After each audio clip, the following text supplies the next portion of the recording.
Hello, everybody. For this assignment, you are going to pick one of these three quotes that you see in front of you. All of them are from Book 1, Chapter 6, which is the assignment due for Monday.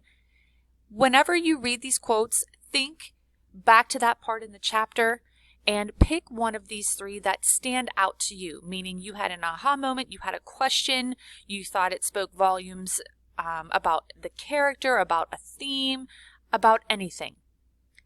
So once you have read through all three of these, like I said, pick one.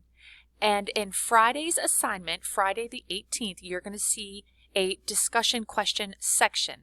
And you are going to provide your response in that location to one of these three quotes that you selected to discuss. And that is going to facilitate our discussion on Monday. So again, really reflect upon this. What is it saying? What is it revealing? You don't necessarily have to agree or disagree with it, but it's just something that struck you in a peculiar way. I look forward to these discussions.